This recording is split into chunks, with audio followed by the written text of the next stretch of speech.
In the Buddhist tradition, the concept of reincarnation is often surrounded by a sense of mystery and romanticism. We are frequently fascinated by the who and the what of our previous existences, wondering if we were once royalty, warriors, or high-ranking scholars. However, according to the teachings of Cherek Lama Rinpoche, the true value of understanding our history lies not in feeding the ego with past identities, but in the practical application of spiritual laws to our present reality. To understand the trajectory of a soul, we must first understand the scientific shield of the mind, the law of cause and effect. The mechanics of the formless mind. The mind is not a physical entity.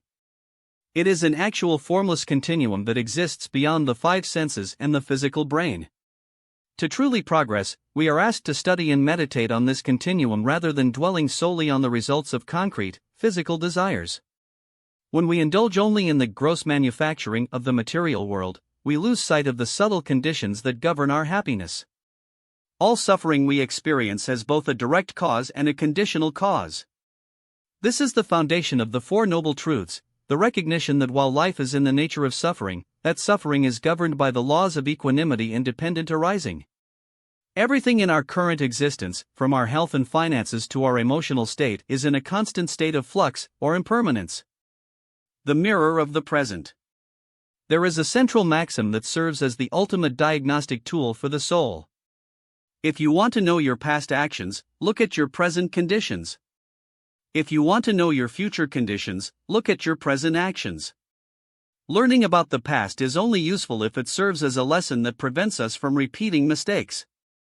If we ignore the past instead of benefiting from it, it can actually become harmful. We have a tendency to live in memories that haunt us, causing us to get lost in what no longer exists and disturbing our ability to function in the present. Following this logic, past lives in a vacuum do not matter at all.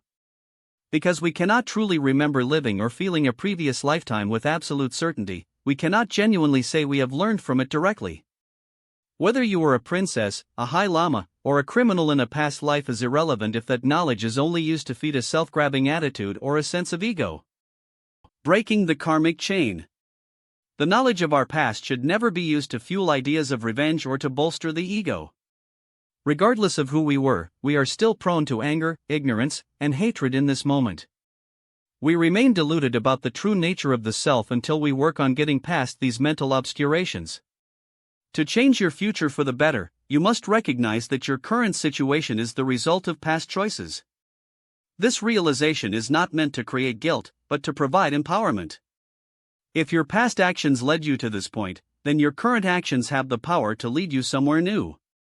True liberation comes when we use our understanding to bring peace within ourselves and create happiness for others.